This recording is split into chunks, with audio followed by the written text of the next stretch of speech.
Hello, everybody, and welcome to the show. My name is Jared Lee, and I'm joined, as usual, by my lovely wife, Jamie Lee. So, Jamie, how are you doing? I'm doing okay, Jared. How are you? I'm doing well. Jamie says okay. She's playing injured. Her tooth is bothering her a lot. Yeah, it's not today. been a great week. to the point where we were going to go to Halloween Horror Nights tomorrow, or I guess we're going to listen to this today, and then do food and wine. But got to get into the dentist to get the tooth fixed, so It doesn't look like that. Going to the dentist. Yeah, it doesn't look like that's going to happen this week. So we'll have to reschedule that. But you know what? I want your tooth to feel better. Thank you. Me too. I know it's been bugging you. It's been it's been bugging me since this weekend, and it's not gotten any better. Well, I know you thought it was getting a little better, and then this morning you were like, it's got worse. It's worse. So, but yeah, so we're gonna take care of it, and we'll do Halloween Horror Nights. It's just a rain check. It's a rain delay. Yeah. It's like a baseball game. You got a rain delay. You just got to make up. Maybe you got to do a double header down the. I'm just super bummed, man. I know. I'm so bummed.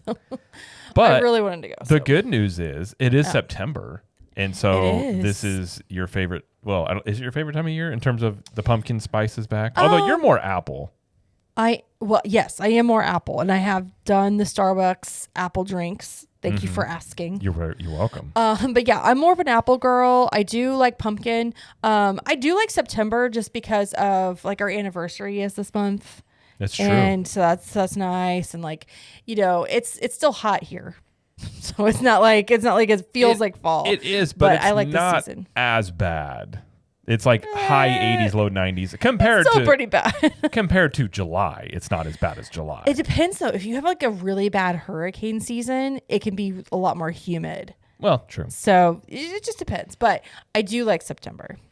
I do as well. I love fall, even though, it probably won't be fall weather here until closer to October, November. But it's still nice. September is, I honestly, I'm just not a big fan of August. August is one of those months. I think I've talked about before.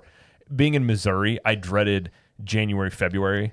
It's like there were these it's really cold. Cold, these dead zone times of years. It got dark early.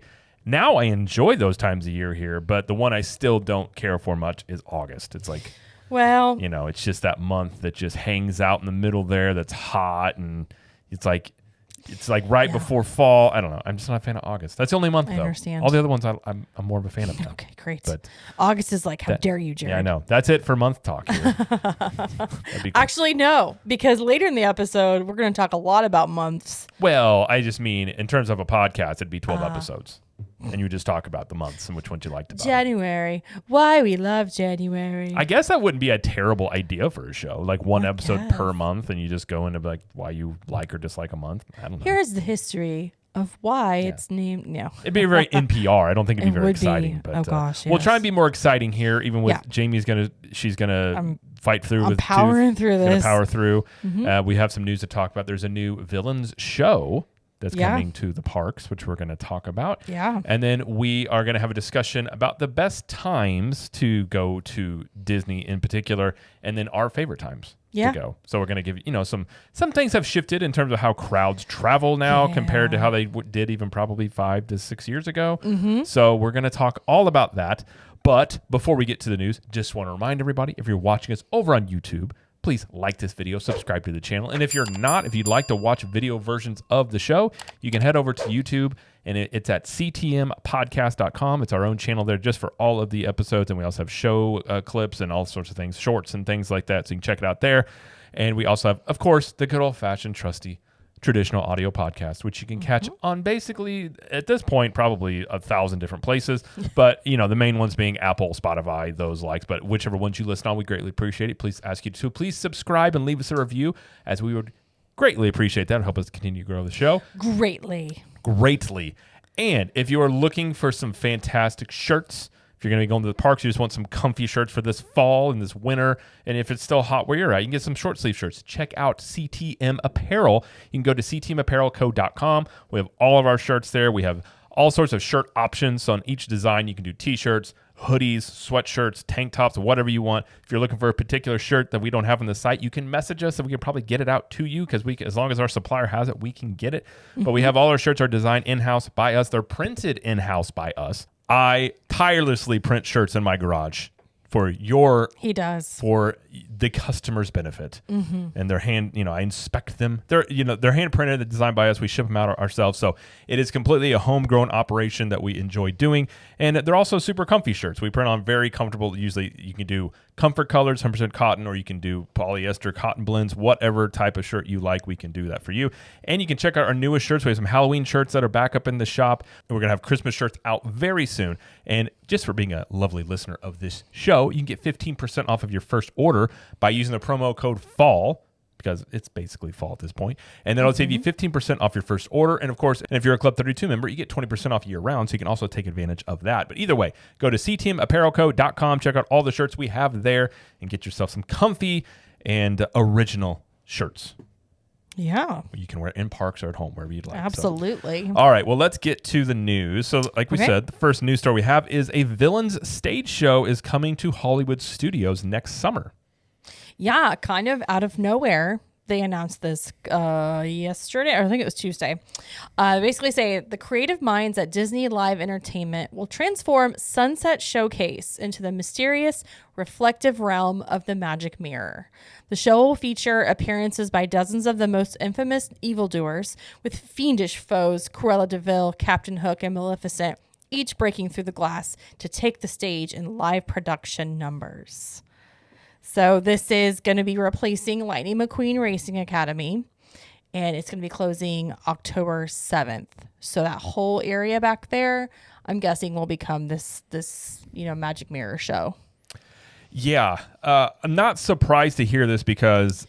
Oh, you're not? Well, we had talked about, and I had said basically everything that I heard was Disney's plan for the summer of 2025 was going to be shows and parades. So they already announced that they're going to do a nighttime parade. This show popping up, it makes sense. In terms of some of the other decisions of what Disney's putting in lately have gotten a little bit of backlash of what they're taking out.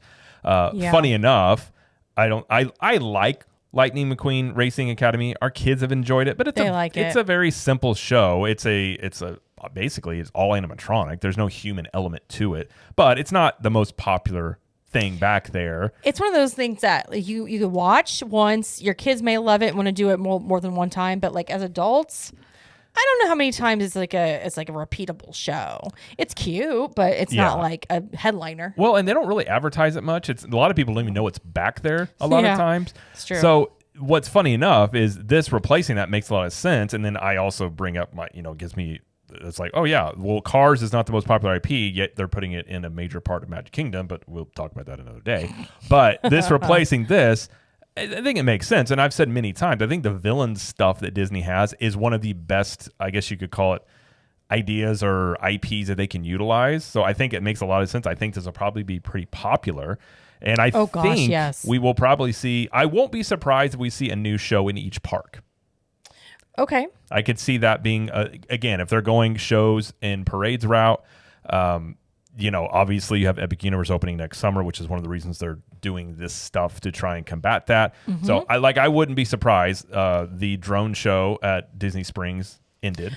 I was thinking about that. Like, are they going to stick that over Animal Kingdom? I think they will absolutely put it in Animal Kingdom, put it as a nighttime show there. That makes the most sense of anywhere to put it. Okay. Which means Disney won't put it there. But it makes the most sense to put it there. And then I think I won't be surprised. Well, I guess you could already say they have an Encanto show at Epcot, but I could see another show popping up there.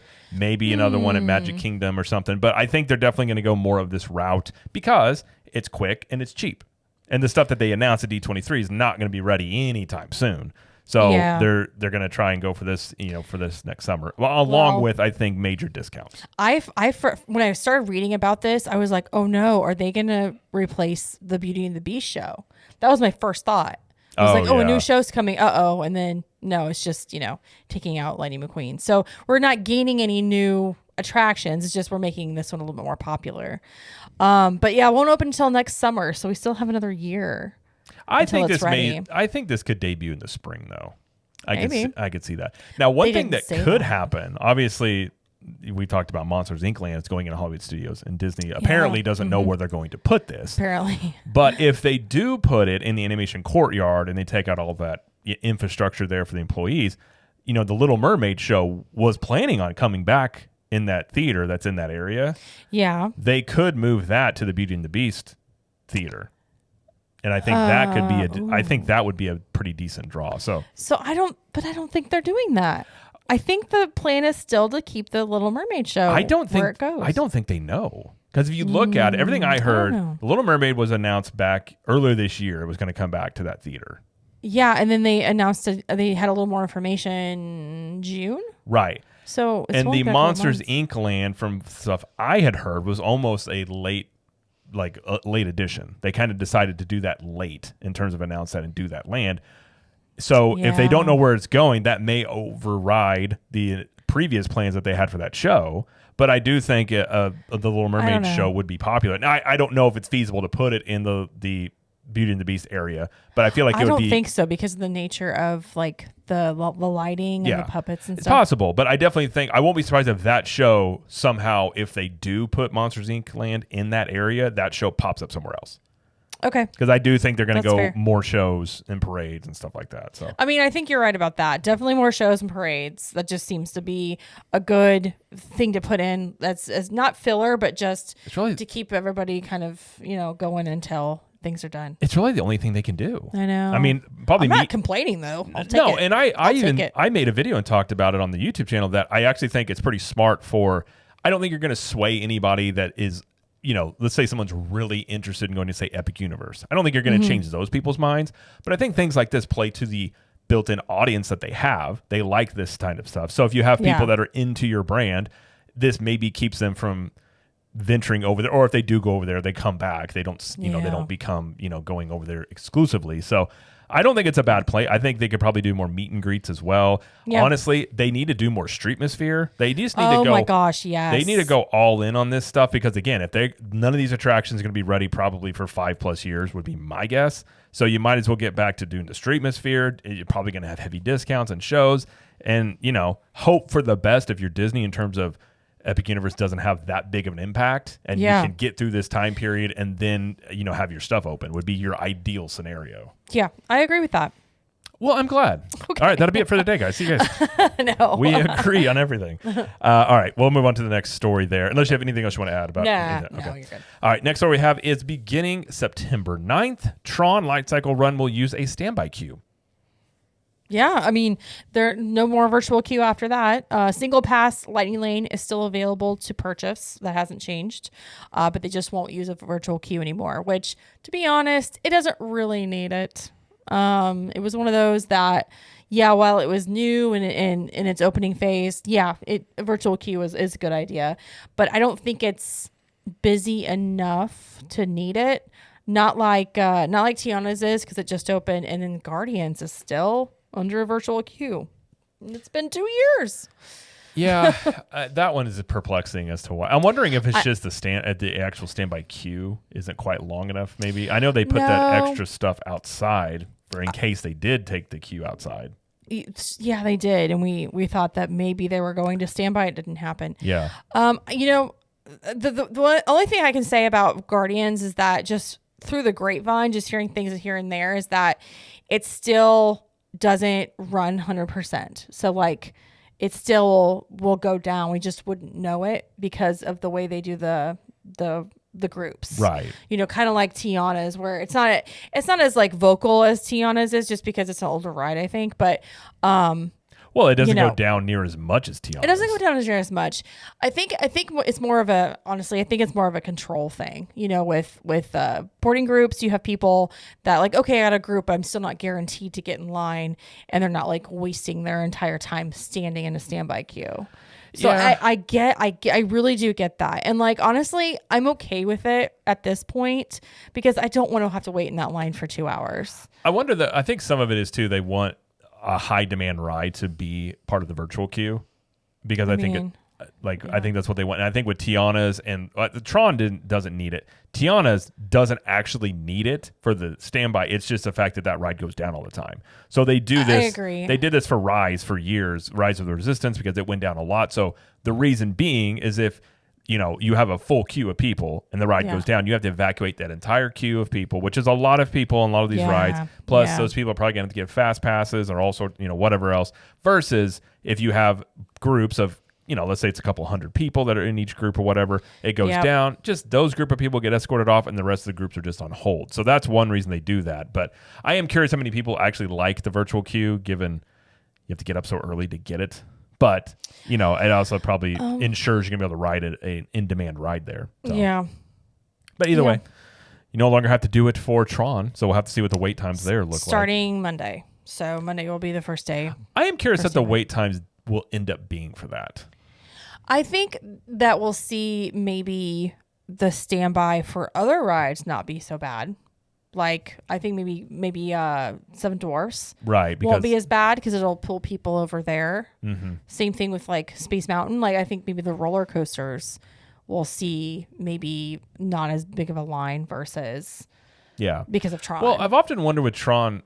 I mean, it's a cool ride, but it does feel odd being in Magic Kingdom. Because Magic Kingdom is much more of a family park. Well, that's a conversation for a different day. So that's that makes me wonder if the wait times will be that high for this, given you got a lot of littles in there, and a lot of littles. A lot of people may not want to take the time to wait in line to do it, stuff like that. But I don't know. We'll wait and see on that. Next story we have is the water park season pass is now available to purchase if that is something you would like to do. Yep, I think they did this last year. And this year. So it's valid from now until May 23rd, 2025, with blockout dates April 12th through 20th, which I believe is around Easter. I think that's Easter this year. And it's $79 per adult and $73 per child. It's basically just, you can go to the water parks, whichever one's open. Because right now, Typhoon's open until November 3rd, November 4th. Blizzard Beach reopens. And then I think they switch sometime in March. They're continually fighting. Continually fighting. Yeah. So if that is something you're interested in, that's a pretty good price. It's not going to be as hot as it would be like in the summer, obviously, but you can still get some good days in there, especially in September and May. Yeah, I would agree. So, yep.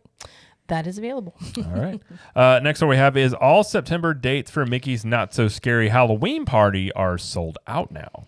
Yeah, they are. Just October's left. I want to say there's like 10 maybe left. There's also a new Nightmare Before Christmas popcorn bucket. It's a scary teddy bucket. So one from Nightmare Before Christmas. I don't know if you know what it is, but it looks kind of I watched that movie once as a kid. I didn't care for it, so I don't remember a lot. Like it's stitched together kind of. Okay. I believe the last thing I heard was that it is also sold out now. Probably. Like at the parties. Honestly, anything Nightmare Before Christmas just goes. It does. People love it, man. It has its dedicated audience. Yep. I am not one of them, but nor am I, but I can understand why people like it. It's different. Is it a Christmas movie or Halloween movie? Well, I feel like it's a Christmas movie. Well, Nightmare Before Right, Christmas. but it just looks like a Halloween movie. Yeah. So is it a Halloween or is it a Christmas movie? Well, I think it's just by genre, it would be Christmas. Both. I mean, It can be whatever you want it to be. Okay. Listen, it's no Die Hard. It isn't. Okay. I mean, sure. That is a statement that true. I'm talking about just a classic Christmas movie. Oh, got it. It's not that. Well, in Jared's opinion, nothing says Christmas like Hans Gruber. Or what's he say? Yippee-ki-yay. Yippee-ki-yay. Yeah. I mean, Bruce Willis. He says some choice words there. Yeah. All right, next story we have is the first night of Mickey's Very Merry Christmas Party is now sold out. So if you want to go the first night, you can't. Unless you've bought tickets. And if you did buy tickets, then you still can. Yeah, I don't know if this is early for that. I mean, it's just the beginning of September and it's already gone. Makes me think that I think this party especially is going to be, I think you're going to see a lot of sold out dates like early on because they're really pushing people to like buy their stuff early. Have you noticed that? They're like scheduling, like after hours was put out early. So the holidays schedule, all that stuff. I think they're trying to give people the most opportunity they can to book things, especially that wraps up like the fourth quarter for Disney. Honestly, I appreciate that as someone that likes to plan. Like as a planner, I love that they'll say, hey, we're going to do Flower and Garden Festival on this date, and here's 9 months in advance to plan it. Yeah. You know what I mean? Like that, I really appreciate that. Now I know it's not always like feasible to do that, but like I said, as a planner who likes to be like, okay, on this day we're doing this, we're doing these rides, we're gonna try this stuff, like all that stuff. I'm very appreciative of that. So. Yeah, understandable. Yeah, understandable. All right, the next one. This one is interesting topic. So crowds for Labor Day were very low yet again. Yeah. And if you look at a lot of the wait times, I think the average wait time across Disney World was like 21-ish minutes on average. Yeah. This kind of ties into what we're talking about today a little bit, like in our discussion with the best times to go. A little bit, yeah. And a lot of people, well, you think holidays at Disney, you think, and really any theme park, like it's going to be slammed. Mm-hmm. Now, I looked into that. I did see, it's Twitter, it's X, whatever you want to call it, people, showing stuff and saying like, oh, making a big deal about it. And listen, I will criticize Disney all day long. So in their defense, Labor Day is literally the least like attended holiday when it comes to those parks. Like it just has been. It's like number 10 on the list. Well, it makes sense. Right. It makes sense. Keep people going to school. And it fell kind of in the middle of the last few Labor Days. So it wasn't a good one, but it wasn't a terrible one. Yeah. So I don't know if there's anything to really make a big deal about. Obviously, attendance is down a bit because, if this would have been the number one attended Labor Day in the last few years, that would be a different story. But in terms of like still lower than other ones, but still high for Labor Day. But given it's like middle of the road, it's just one of those things because on the holidays, you don't have annual pass holders for the most part. They're blacked out. Some are. I think Pirate Pass. A lot of them are Pixie, blocked out. So if you don't have people traveling in, it's going to be very light on the holidays. Well, and I think it was Disney Food Blog even said that, talking about Food and Wine Festival, we're going to talk about that in a second. It started over the weekend on Thursday. Yeah. And they said it was one of, if not the lowest crowded opening day of a festival in a long time. Yeah. So, I mean, I think that says something about where they're starting it. I mean, the weekend of Labor Day, again, you were talking about it just not being as busy because of like kids going back to school, and it just kind of like it falls in like the middle of things going on for people that just can't get down for like a week or and whatever. Ongoing travel trends. I mean that too. So I mean, I think there's something to be said for that. But on the actual day, on Labor Day, it was pretty dead. I mean, I think I looked at 3:30 in the afternoon or something, and Seven Dwarfs Mine Train was at 45 minutes. Yeah. Which for that ride is pretty low. I mean, Peter Pan was 25 minutes. That's pretty low. Everything else was like 5, 10, 15. It was real. I'm talking about Magic Kingdom specifically. But it was just, I mean, you could have walked on pretty much everything that day. Well, some people said it had rained also that day. So if it rains, True. That does, drive the wait times down. Sure. Now, the one thing I will say is I think Universal is about the same boat. A lot of times, you compare Universal with Disney. They were low too. Where I think it gets interesting is next year. Let's say next Labor Day, Disney is exactly where it's at now, yet Universal with Epic Universe are slammed and busy. I think that is at a point where you go, okay, that's a problem. Where you can start comparing. Exactly. Sure. As of now, it's like they're kind of about in the same boat here, but that'll be interesting. I think in general, next summer and next year will be very interesting with Epic Universe opening of how much does it affect Disney? And then while, let's say it does affect Disney with attendance, and let's say Labor Day is not good for Disney, but it's really good for Universal, what does Disney do? And what can they do other than, again, we talked about the shows and parades. I would imagine they just run to offering really steep discounts. Yeah. Or get back to what I would advise them doing, bring back things that you took away. I think it would go a long way. So they said, hey, Magical Express is coming back. They won't do this, but let's say Fast Pass is coming back. They're not going to do it, but those things I think actually would end up being something that a lot of people would enjoy. Sure. And could be a boon for them. But I just think next year will be much more interesting to look at the crowd levels when it comes to holidays with that scenario out there. But I'll be the first to say, it was in the middle. So I don't think there's anything huge to really write home about, I guess you could say. Sure. Yep. But, well, you said food and wine. I did. Speaking of food and wine, we talked about earlier this year, Communicore Hall opened and opened to not rave reviews. In fact, I would say many people, including myself, pretty critical of the fact that it just looks like a community college dining hall. Well, listen, we were told we were told, Jared, that whenever a festival starts, get ready because they're going to start utilizing it, and it's going to be great. I mean, that's what we were told. And we said, told. now, granted, the point I brought up was if this whole space was not going to see its full potential until a festival, why did they not open it during a festival? But I was like, okay. And then the concept art, which if you're watching on YouTube, we'll overlay the concept art of what was supposed to be. Now, we won't get into what this building was supposed to be initially. Yeah. That's a whole different conversation. Yeah. But what it was supposed to look like on the inside, and then what it looks like now that there's a festival going on. It's the exact same except for less seating, and they just moved in merchandise where you can buy it. There's nothing on the walls. Store. I think it's interesting. A food booth is in there. That's right. Good. It's a space. It has AC. You can go in there and get food. You can buy merchandise. So it's a useful space. That's called a multi-purpose room. Right. As you would have it in a school. You could also run a dodgeball tournament in here after class. There's a lot of things you can use it for. But what is just interesting to me is this space is just so unimaginative to me.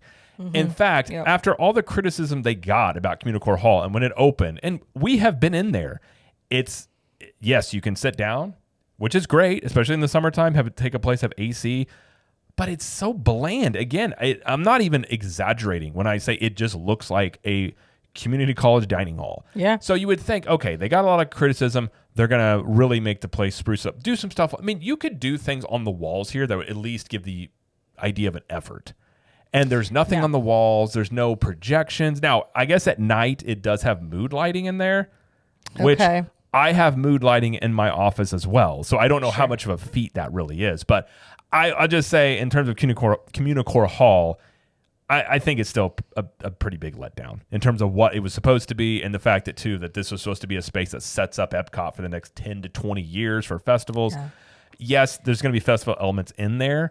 That doesn't change that fact, but when you were initially shown what you're going to have and what you ended up with, it just lends to also, unfortunately, the things that they were promised at D23 where you just go, we'll see. It's just boring. It's just kind of boring. There's nothing to it. I mean, it clearly, it just screams budget cuts honestly, that's what it screams the most. It's just budget cuts. It does. And obviously, they can't do everything with like a $50 million budget, and we get that. It's just you could when do they what show us, what they were going to do, and then what they actually do. It was kind of a letdown. And it's not to say that we don't think Disney's perfect and they're going to deliver exactly what they say all the time. Like we're realists, but at the same time, when they're telling us, oh, it'll be utilized for festivals and all this stuff, and be like, okay, and just another layer to that. Okay, so this is it. This is it? So okay. I'm not going to feel bad when you came to, essentially in this scenario, you come to me and tell me of these amazing things you're going to do. And I'm like, that sounds really cool. And then when you get done, you've done none of it. Or what you did do, if you're like, what is this? You're like, well, it's essentially the same thing. And then I'm like, well, that didn't look anything like what you showed. And yet somehow that means you're being overly critical. No, you showed all these things you were going to do. You didn't do it all. Yeah. So I don't think it's, I just think it's somewhere along the way, there were some massive budget cuts. And I'm not going to buy the COVID excuse. I'm just not, especially considering during that same time period, Universal doubled down and continued and expanded their construction of Epic Universe. You're telling me Disney can't also do that?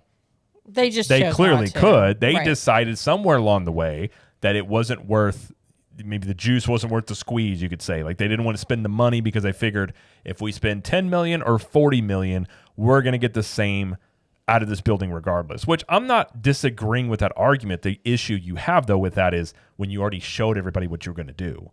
Yeah. And that's the issue that you run into this on top of everything else when it comes to Epcot that was that didn't end up happening. It just doesn't leave a very... I guess you could just say it's Epcot is quote unquote done, and you're just sort of just okay, I guess. But, yeah. Yeah. But it is open. It is there. You can get merchandise. You can get food. You can take not as much room to sit, but you can sit and get in the AC. Yeah. And obviously we'll do Food and Wine Festivals sometime. Obviously not doing it this week, so we're not going to be doing an episode about it soon, but we will get there. We will get there. We will see this for ourselves. It will happen.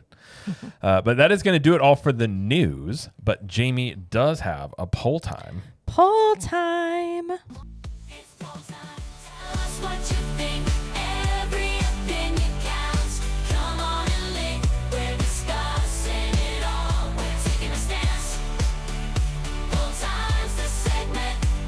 Let's give it a chance. Let's give it a chance, Jared. All right. So poll time this week. My question was, how do you feel about solo trips to Disney World? 43% said, haven't done one, but I'm super interested. 31% said, love them. 21% said, I have no interest in going by myself. And 5% was not sure. Okay. So, I have done a solo trip to Disney. Jared has done solo trips to Disney. And I will say there are perks to doing solo trips. Absolutely. Gotta get to do what you want to do when you want to do it. Is basically the biggest one. True. It's also cheaper. So if you're only paying for one person versus, two or more, obviously doesn't cost as much. Plane tickets and It's like going to Starbucks or food by yourself. Your total is like $4.55, and then you're like, "Hey, wife, would you like something?" And your total becomes $75.86. You're like, "How? What did you order?" they like those extras. They like to charge for all those extras. And then the kids are like, "I want a cake pop." a cake You're like, pop. "Oh, this could have been $5 out the door, and now I'm taking out a loan to get coffee." But anyways, yes.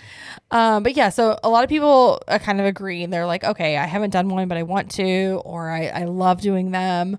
The people that do it usually do it again, like the repeat solo travelers. The 21% that said they have no interest is interesting. It's like, okay, I get not wanting to go and be like, who do I talk to?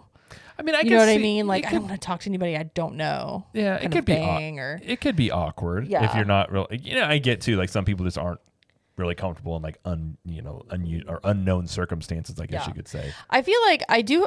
See, when I go by myself, I guess I'm not like afraid or whatever to talk to anybody. Like in No, you end up lines, making friends. I'm with like, people. let's be friends. So Jamie Let's be is friends. a pretty introvert. Funny enough, doing a podcast gosh. and being Yes. I'm going to say you're kind of like, I hate the term. I guess we're semi-public figures-ish in a way. Ugh. Okay. Influencers, I hate that term.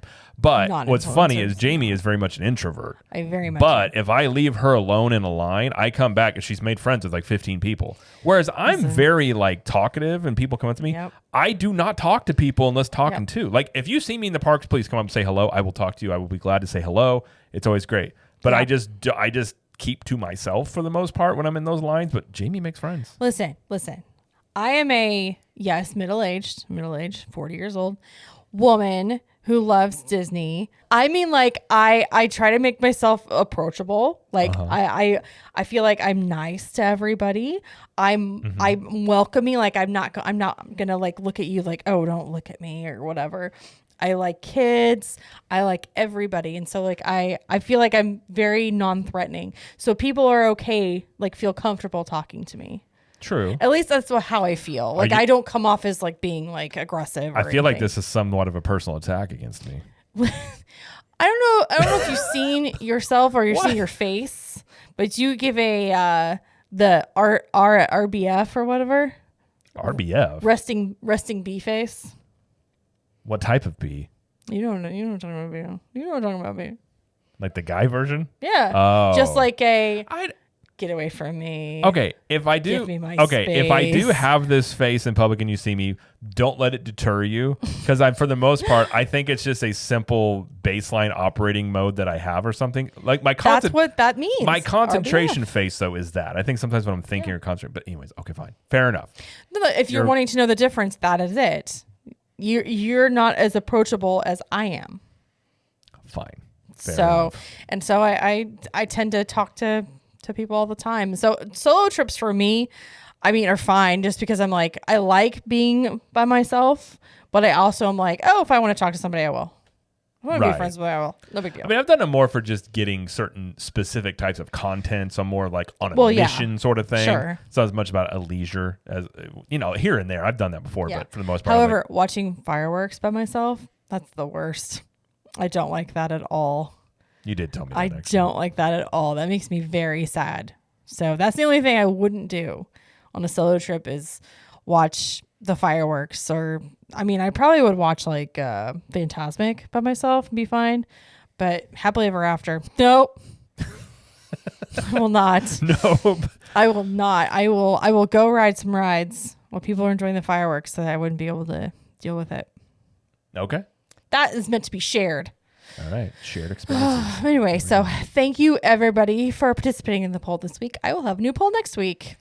Yes, and if you want to be part of the next poll time, you can do that in a couple of ways. You can go join the Capture the Magic Facebook community over on Facebook, and also over on Instagram at Cap the Magic in the stories as Jamie posts those there. So either or both places you can do that. I suppose one place I wouldn't want to be a solo is Halloween Horror Nights. I don't think it'd be near as fun by yourself. Yeah, that's definitely a group thing. Yeah, I feel like the more people you have with you, the more fun that would be. Yeah, when by I agree yourself, with it that. could be just like a little weird. Like weird in terms of like, I think it could be scary. I think by yourself would probably be scarier. Yeah. Oh yeah. Safety in numbers, man. I mean, we're talking horror movies. That's the way you would do it. So. Yeah. All right, well, let's get to our discussion today, which is the best times to travel to Disney World. Now, we'll do another one about Universal on the Universal show. A lot of these you could also say about Universal as well, but we're just going to talk more specifically about Disney on this because it's the Disney version of the show. So that's what we're going to talk about. Yeah, and we're going to kind of divide it into best times for certain categories. So we've got best times for crowds, best times for special events going on at Disney World, and best times for weather.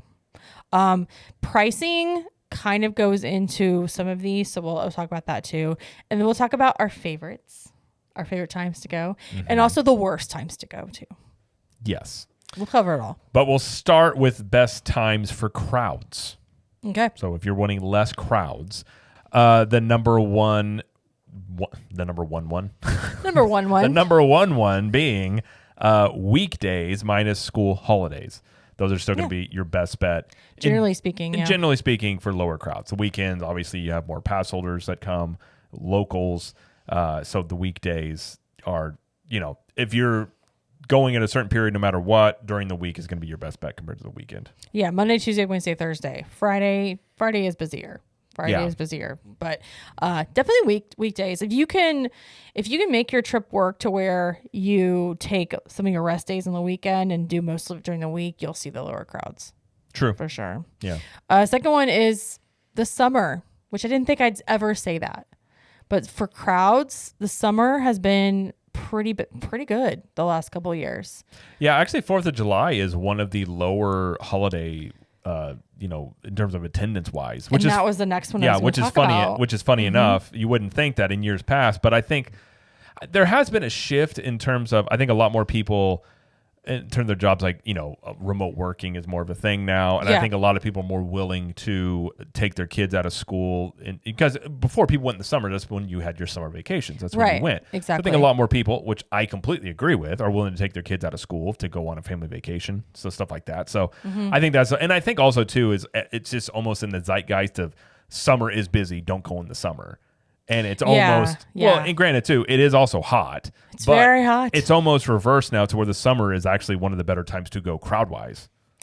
I know, isn't that crazy? Which eventually that'll probably shift yet again. It's almost like you're always this what they call them lagging indicators of once everybody's like, oh, the summer's nice to go, then the summer's busy again, and then it's just a cycle of trying to stay ahead of that, I suppose. So 4th of July holiday, as well as we already talked about Labor Day, but it's also a Labor Day. I think is this. If you're doing a holiday, I think Labor Day would be my number one choice in terms of crowd level and it's not.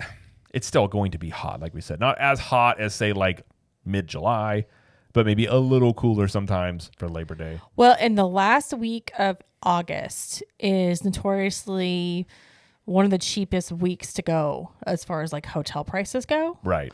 So if we're talking with the hotel prices, even ticket prices, the last week of August before Labor Day, you're going to find some really good prices. You can get All-Stars below $100. Yeah. Easy. So yeah. Definitely something to think about. Agreed. Next one in terms of best times for crowds is probably one of my favorite times to go, which would be mid-January and mid-February. or mid-January through mid-February type of scenario? like after the first of the year, and then up until we've got some holidays in February. It's a pretty good time to go. It used to be completely dead at this time of year. Yeah. Used to be, and then they started doing events, and then they brought in some festivals, and now Festival of the Arts during that time period. Yeah, and like that. but yeah, still a good time to go. Still a good time to go. Weather-wise, it's one of the best because it's we're talking about that in the weather part, right. sir. But I'm just saying, crowd-wise. But I think this is crowd and weather-wise. It's one of my favorites for sure. But. Yeah. The number 5 we're talking about is the first week of March. Now, I put the first week of March because that's usually the first week of Flower and Garden, which again we'll talk about in a second. And they haven't started the spring break crowds yet, and they're kind of between holidays. So that week in there is usually pretty good before the crowds come in for spring break. Yeah. So and the weather's good too. So okay. Number 6 is the first 2 or 3 weeks in May can be a good time to go for crowds. Yep. School's still going on. A lot of things at the end of the year are happening for kids. A lot of people can't take time off to go on vacation. A lot of times it'd be good because people are not gonna people will pull their kids out of school maybe more in like the winter, but when it comes to May, school's almost out. A lot of people aren't going to do it for then. Yeah. So it's not always, but many times. Graduations. Yes. Yeah. Yeah. That's a good time to go. Huge time, and especially over like Mother's Day. It's pretty fun to go over there too. Yeah. And then the first 2 or 3 weeks in November are generally a good time to go. There's a little exception to that, and we'll talk about that later. But this is, you've got Christmas stuff going on already. It's before Thanksgiving. People are still like in the thick of work and school and all these stuff going on. So yeah, it can be a good time to go. It used to be, right up until Thanksgiving.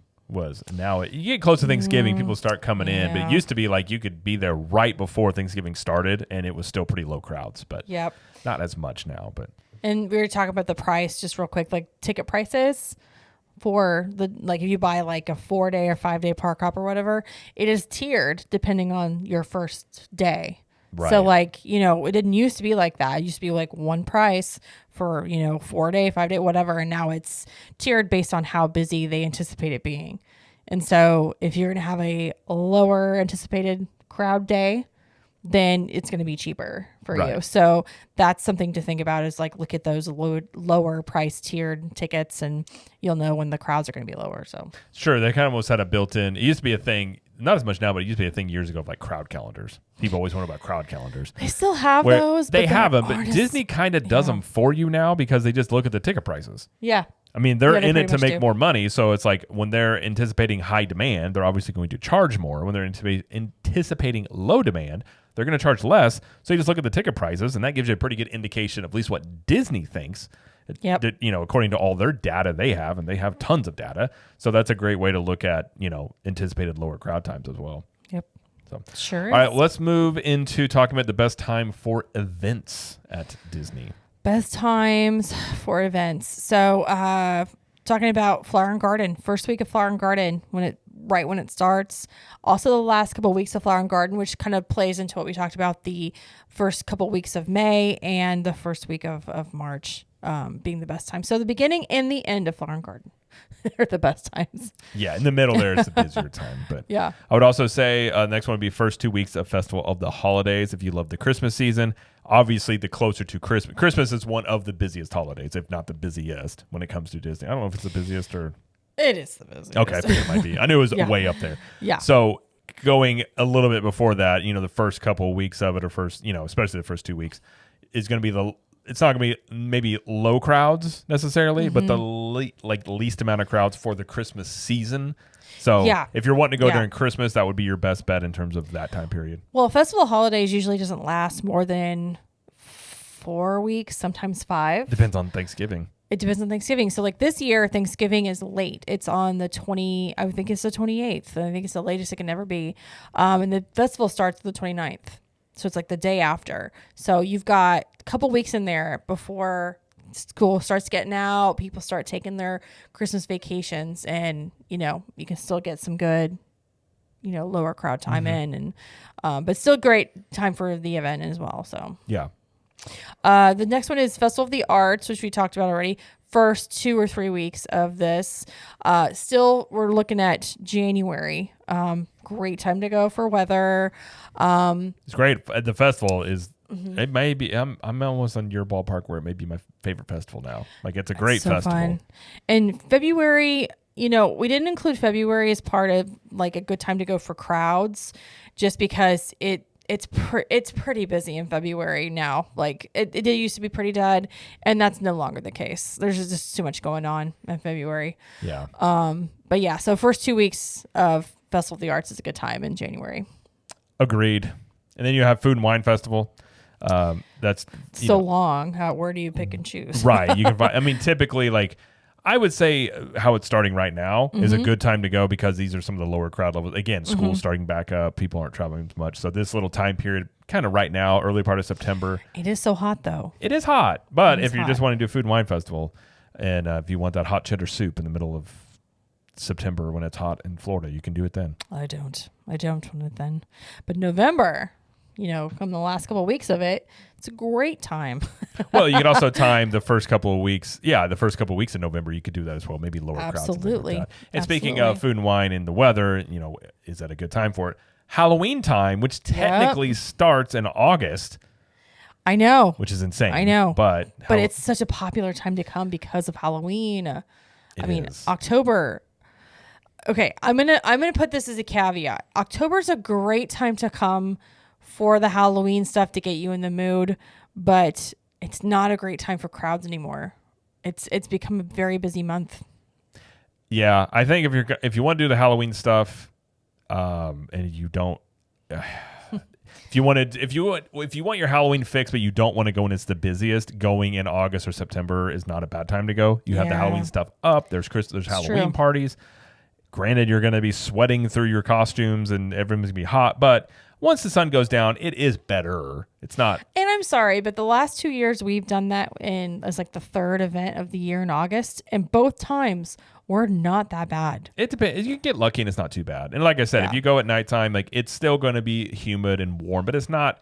Again, it's not like midsummer where it's still like 97 degrees and the sun's down. Yeah. So Yeah. there is that. And then Christmas party, Mickey's Very Merry Christmas Party, and Jollywood Nights goes on during the Christmas season. So that starts in November, and there are, I want to say 12 or 14 dates for Jollywood. So there's more than there were last year, and then Christmas party. So there's parties going on all the time. So pick and choose your best, week to go. Yeah. And you can hit a couple parties during that time. Any time during then to hit those would be good. The closer you get to Christmas, obviously, the more expensive it gets for the event. So we would always recommend going closer to the beginning. Unless you just want to spend more money. Unless you want to spend more money. It's up to you, I which guess. you can. But yeah. And the last one would be there are Run Disney events that for the runners out there, for those crazy bunch of you that like to run everywhere. You can do that. Not for me, but you are more than welcome to do that. They will hold events for you to do this, in fact. It's true. They do the Walt Disney World Marathon in January. They do the Princess Half Marathon in February. They do the Springtime Surprise, which is in April, I think. And then they do Wine and Dine Half Marathon in November. So a couple times during the year to get your running in, if you know what I mean. And there's always stuff around these events too. Like whenever Run Disney's going on, I feel like there's always something else going on too, like at the same time. Right. So Yeah. Very true. yeah. All right. Let's go to best times for weather. Not going to be Okay. as many options as you may imagine. It's very hot in the summer. So I don't think I'm breaking any news here. No. It's hot in the summer. Hire me as a weatherman. I'm about as accurate as they are. But I would say one of the best times is November through March or April. Those are going to be. Even in a little bit of May, maybe. It depends, Maybe. but it's going to be some of the best weather you will find. It's low humidity. During the day it might be in the 60s. At night it's a Oh, little he means cool. lower humidity. Honestly, it's not that bad. In retrospect. I don't even know. Honestly, down here during those months, like I don't really think there's much humidity at all. So when it's cold though and it's humid, it feels different. It feels a lot colder. It can, but I'm saying it's still better So. than going in the summer. But I enjoy the November through March /April month period Okay. of time. And You then live in Florida, you put up with the summer for that period of time. that's true. On the other hand, if you are coming specifically to enjoy the water parks or the pools or just want to, spend your day in a bathing suit, May through October, those are your best days. Even, a little bit in April is fine too. In March is warming up too. For me though, it's still not warm enough in March sometimes. But I'm a baby about that. It's got to be warm for me to get in the pool. Yeah, the good thing about the resort pools is they're heated. True. So They are that's heated. not it, and that's one thing in the winter too. Even if it's not the warmest, the pools are heated, and Yep. listen, if you're risky and you like it, they have hot tubs. But I'm not much big on public hot tubs myself. I can't even talk about how disgusting I think When I hot see tubs people are. in a hot tub, Oh my gosh. I won't eat part of it. If it's your personal hot tub, okay, maybe. Like, who's going in there, all that stuff. But a public hot tub where you see like 15 people just chilling, I'm good. I'm good staying out. I'm not gonna involve myself in all the germs. Yeah. Oh, it's so gross. Yeah. Sorry. There could be some other things going on those hot tubs. I'm like, I don't want any part of that. I don't want that. I'm good. I don't want that. I don't need that in my life. Yeah, agreed. But yeah, I think that's it for as far as what's the best for those categories, right? Well, can we you had think of anything? 2 for weather. So, it's just. But that's general. It's Yeah, for sure. You know what I mean? Right, yeah. yeah. No, I agree. I think so. And then we can get into. Well, I was going to also say it's not Oh. it doesn't rain as much, obviously, in the colder months, especially December. Remember how dry December was last year? It barely rained. It doesn't rain a lot in the winter. Yeah. December December is so good. This is a perk. This It's is true. so good. Yeah. Because it's not cold just yet. It can get cold at night. It starts getting cold at night. What would you say, October? Yeah, it can. Coldish. Yeah. I enjoy it. Oh, I think it's great too. Yeah. It's not bad. That's what I was saying. In the parks, you can wear shorts and maybe pants and a t-shirt, and then when the sun goes down, have a jacket, and you're pretty good. You might be a little chilly at times, but it's not bad. I enjoy it. As I like to say, you're G to G. You do like to say that. You're good to go. I still don't know what that means. But Good to go. Okay. You're good to go. I'm not gonna lie. When you said it, I'm like, I don't recall what that means. But all right, let's talk about real quick. Busy, but not the worst times to go. So you could make an argument okay, I'll go during this time, but it might be busier. Yeah. So you've got second weekend in November. You've got Veterans Day weekend. You've got the first weekend of Christmas time, holiday stuff at Disney. But it's also Jersey Week. And if you're not familiar with what a Jersey Jersey thing. Week is, I don't know. I don't think it's just New Jersey. I think it's some of the Northeast. They have that whole week off. Usually it's the second week of November. And they all come down to Disney. So it's notoriously busy for that reason.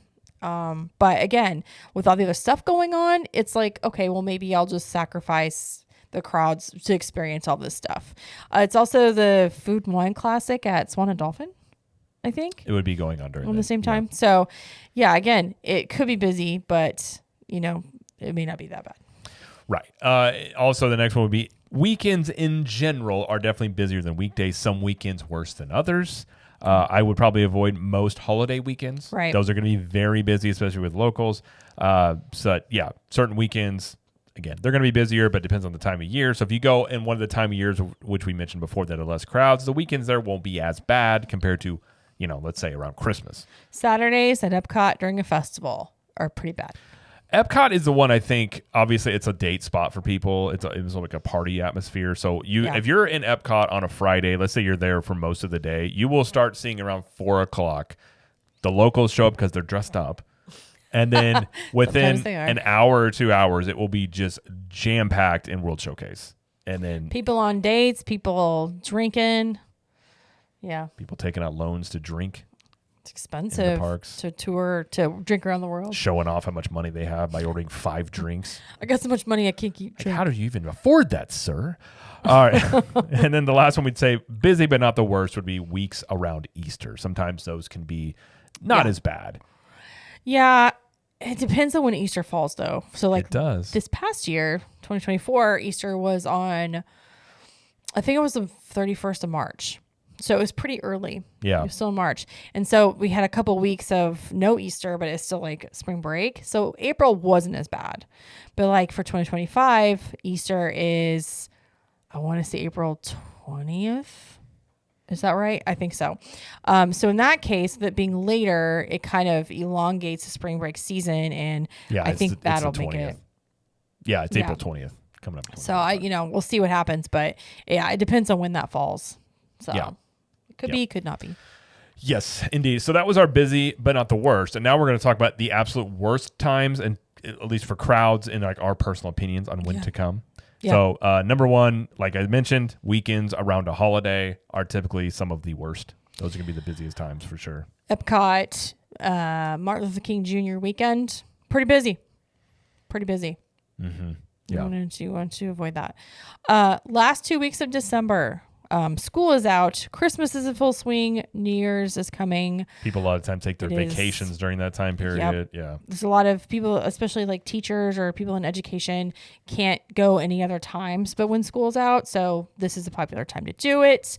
I think it was it last year or the year before? People were actually saying it wasn't as bad as it had been in the past at the same time. I don't recall. I don't remember, but it's still it's busy. It's busy no matter what. I mean, even if it's a little bit not busy, it's still busy. It's still busy. And we really wouldn't recommend booking your trip during this time unless you just have to. True. Unless you're limited, when you can go. Next one I would say is the first week of January is not the best time to go. Funny enough, you would think January at any time, but again, kind of the similar reasons at the end of December, some of that pulls over into January.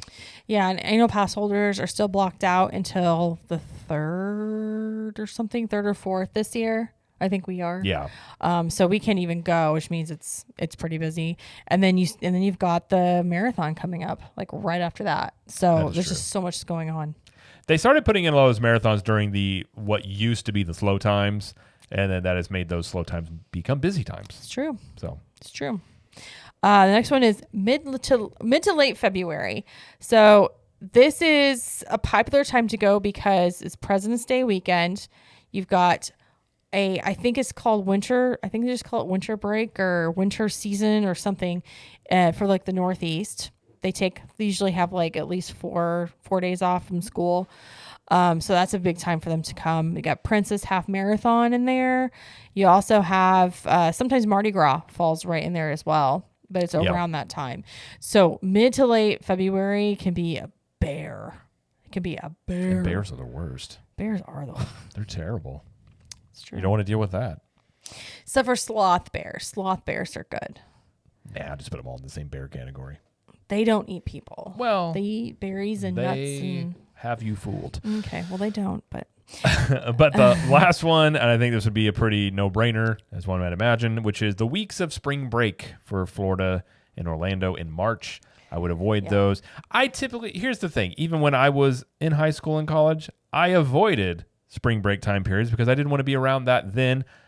As a grown man now, I definitely don't want to be, and just for crowds. And, I remember MTV Spring Break. I don't want to be part of that. no, not at all. Bunch of hooligans running around. Hooligans. I don't know. I would also add into this, and this may be like busy, but not the worst, but I think it's getting busier, is it's like the second week of October. It's when there's like usually a fall break in there. You used to call it Columbus Day, but it's something different. Indigenous Peoples Day. And then, so I think that week is also busy, and it's getting busier every year. So I would say if you can avoid that one too. Yeah. So if you hear this, you take some notes and find the Jot times in this there. Yeah. down. So there are still pockets when there where it's not bad to go. And it's some of the holidays. I will be interested this year at Christmas how busy it is. Because again, Disney's running some discounts through the end of the year. So I don't think their holiday bookings are looking great, or they wouldn't be offering these discounts like they're running. So I will be curious how that looks, especially they've even talked about themselves that 2025 was looking softening going into 2025.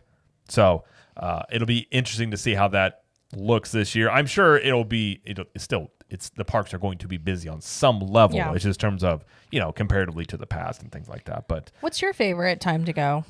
If you had to pick, I know I you mean, mentioned January. I love Christmas time in general. So I love Christmas on Main Street.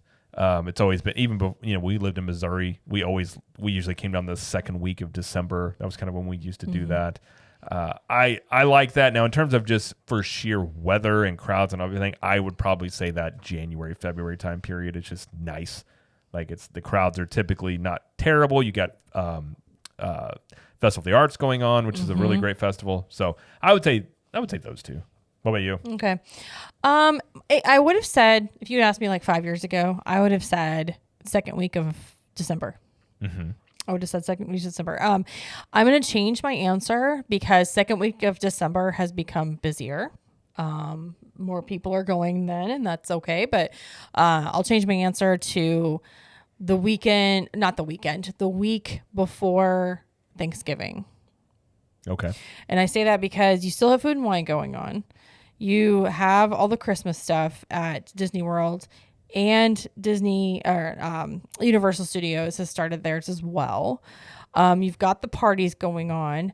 The hotels may not be decorated yet, but the crowds are still like lower during this time. Tickets aren't as prices like high. The weather is decent. So I mean, like, I feel like it's still a really good time to go. Even like the week after Thanksgiving is good too. So I'd say somewhere in there is my favorite because I love Christmas. Well, there you go. Okay. I love Christmas. It's amazing. Yes.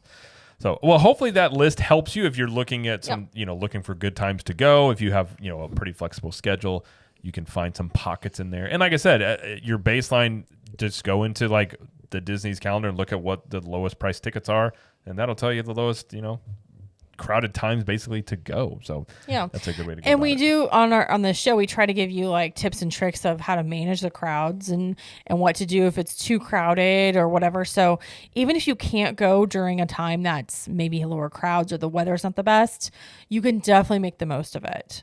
So you go when you can go is basically. Well, yeah. But here are some tips of when we think's the best time to go. So. And I won't give you any tips. That's just Jamie. No, how dare you? You're on your own. Well, that's just mean. That's the point. Listen, I know you're listening to this show looking for information. You're on your own. You're being defiant because I said that you'd do that, and now you don't want to because you're defiant. No, I think it'd be funny to have a show that's all about tips and tricks, and you just be like, I'm not telling you. Or I say, hey, you're going to give tips, and you're like, no, I'm not. Figure that out on your own. What? Anyways, yes, Shocker. we have over 500 episodes of things you can listen to about tips and tricks that can help you out there. So you have so many episodes. There's a lot. Yep. There's a lot. I can't believe we've been doing it for so long. Over 7 years. 36 years. I started when I was a good old 8-year-old. No baby Thor, and our daughter was a year old. That's crazy. Well, thank you for making me feel old. Now they're 8 and 5. I appreciate that. So Sorry about that. I'm going to go in this stream and go think in a corner somewhere. Oh, my. Not really. I'm fine with it. My. I'm good with it, but that will do it for the show, though. So I just want to mention, though, if you would like more content and you want to contribute to the show, and if you're listening this far into the show, I'm assuming you like the content, so you could be interested in joining Club 32. And that is our private group where we have additional content like Cool Kids Kitchen. We have the Club 32 show, which is a weekly live stream we do in there. The Clubhouse show is starting very soon, where members of Club 32 become part of the show. We have sometimes we do in-park live streams, but we do like room tours and we stay at hotels. Give you an idea, if you want to stay in there and different types of rooms on Disney and Universal property. We have 20% off of CTM apparel and 1901 Candle Company products year round. So you can basically get Black Friday all the time. There is private podcast feed that has the content and music loops on it. There's a private Facebook group, all sorts of things. So if you want to join, and plus meetups, we have meetups constantly going on, one coming up very soon. So if you'll be a part of that, you can go to ctmvip.com. We have monthly or yearly options, and you can even do a free trial if you want to try it out for yourself before you jump all the way in, or if you want to do yearly, you get a free t-shirt. So either way, you get something for free. But again, go check that out at ctmvip.com if you want to join there. And don't forget, we have over on the social media, we're at Cap the Magic everywhere except for TikTok. We're at Capture the Magic. And if you're looking for more episodes on the network, we have the CTM Universal Show, which is our Universal Studios based show. That is twice a month. Usually on Mondays, you can catch that. And then Jamie has Trip Tales, which the next one, Trip Tales has been a saga this past week. But yeah. Trip Tales was supposed to come out Monday, and it did not because I lost the file. I lost the file that I had recorded it on, and I feel like a dork. A dork. So it never came out on Monday. I apologize. I will still try to find it. But right now it is lost. So I will be having another one supposed to come out. I haven't recorded it yet, and I'll make sure to save it this time. We've set up new protocols so in a this couple doesn't weeks. happen again. But it does happen when you record podcasts, Yeah. unfortunately. So in a couple weeks I'll have another one. So Yeah. I would be lying if I said we've never recorded a show and then got done and been like, so here's the thing. And I remember being one time be like, none of that recorded. You were like, what? I goes, I never pushed the button. It happens sometimes. Usually it happens once before you're like, you double check every single time again. Yeah. But it happens. So we'll still look for it. I've got programs running to see if we can find it. But in the meantime, though, it's a good show. If you got a trip coming up, you can check those out. And there's been plenty of Trip Tales, so you can always check those out as well. And if you want to be on Trip Tales, go to ctmtriptales.com, and it says be on the show, and you can fill out a form there. And Jamie will get back to you if she wants you to be on the show. But that is going to be it for this episode. So thank you, everybody, for listening and or watching. And thank you, Jamie, for joining us. thank you. And as Jamie always likes to say, We will see you in the parks. bye.